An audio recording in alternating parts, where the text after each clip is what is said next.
Hey, how's it going there, YouTube? Welcome to round 2 of the tutorial for Dungeon Defenders 2. I'm going to get straight into the ramble this time without too much ado, so here we go. I'm just talking straight into the laptop mic this time, so we'll see if the audio comes out at least slightly better than the deplorable shit that came out of my phone in the last video. So I played the tutorial in one session, which consisted of 3 rounds. And at the time I couldn't really talk, so this round and the next round, the narration will be in post-op, but after that, the actual gameplay is online, so I'm going to try actually doing it live with some talking points on hand, but it'll be my first time just doing it live, so we'll see how we go. If I don't like it, I may scrap it, re-edit it, and do it actually scripted again. I will say this though before I get into anything else, I played this session with no mouse and that definitely made life a little harder. I had the sensitivity up pretty high and there was still a fair bit of drag, and when I move the mouse like fast it just starts spazzing out, which is fucking amazing in the middle of combat. And that was the other thing I noticed, as well as the actual game, that the targeting and the crosshair weren't 100% responsive.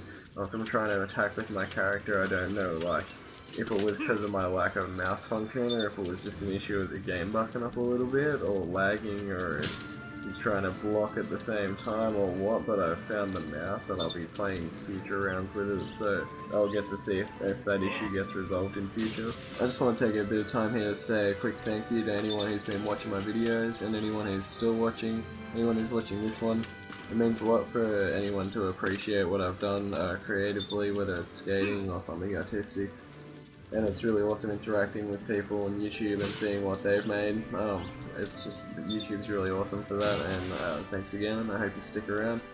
So if you can't tell by now, I'm just going to jump from subject to subject as I see fit, so fuck it on to the next thing. Moving right on, I want to talk about skateboarding in the Olympics, but before I get into that, I'm going to give a bit of background into my views on skateboarding as a whole, in my experience, as in skateboarding in society. Because, and it's talking from experience, because that's about all the knowledge I have to draw on. Also, keep in mind I only started skating roughly a year ago, so before that time I only had an outsider's perspective.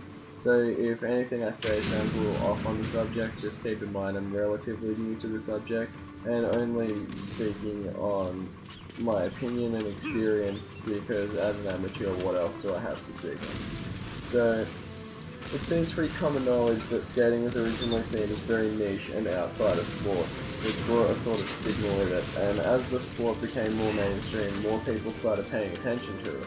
People began to accept it and see it more for what it is, a sport, a way of getting around, and a bunch of other shit. In some places, skating is considered cool, and the majority of people in those places are cool with it. And that's awesome.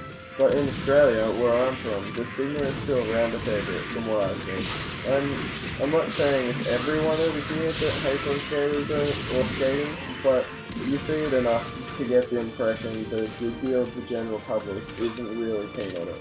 And given enough time, I believe that will change anyway, but I believe that skating in the Olympics is a great way for it to just be legitimized in the public eye, and for people to see like that it is a legitimate sport on the world level, and it's something that people can actually aspire to be a world athlete, and for skaters to be able to represent their country as skaters is just an amazing thing as well. Like, I think any skater can appreciate that, like a pro being able to skate for their country. And in terms of actual Olympic skating, they should probably stick with generic rules, just for the fact that it's the most accepted and agreed upon, so we can get on with it the quickest. Not that I even like Derek's rules, I think that you should be able to do whatever you want in a game of skate. Like, I think outsneaking your opponent through trick selection is a legit tactic, and not just because of doing like an easy weird trick, but like just, I think mixing it up is a good tactic in a game of skate, and it's like a very legit tactic, and if you're at that level, what's the big deal about an open fly if you can do a track flip as a standard? So, that's how I feel about that, but what do I know? So, that's how I feel about skating in the Olympics. Now, on to gaming talk.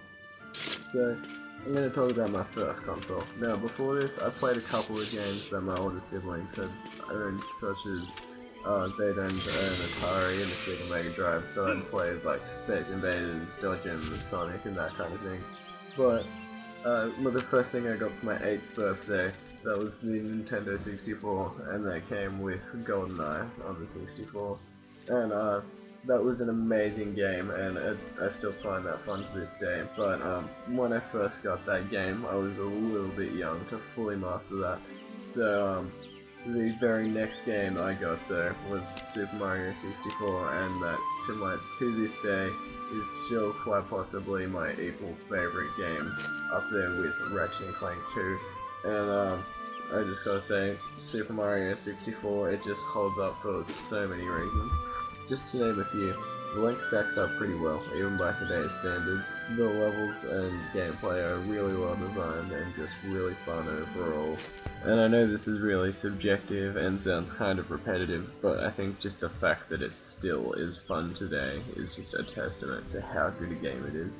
And I could get into a full review of that game, but I think it's been done to death. I just wanted to talk a little bit about it as part of my background as a gamer. So moving right on, there will be a new edit coming sometime in the future. I've only got a couple of clips so far. I've had a couple of good sessions, good practice sessions, getting much closer to kick flips. Got that 1 foot catch pretty much 90% of the way down. Just got to start working on the back foot catch and actually landing on it. But the confidence is way up. Been getting some good tips with that lately, having a couple of good games of skate, that was some good practice. And I think that's just about it, so thanks for watching, like, comment and subscribe, follow us on Facebook and Twitter in the page banner, and I'll see you next time.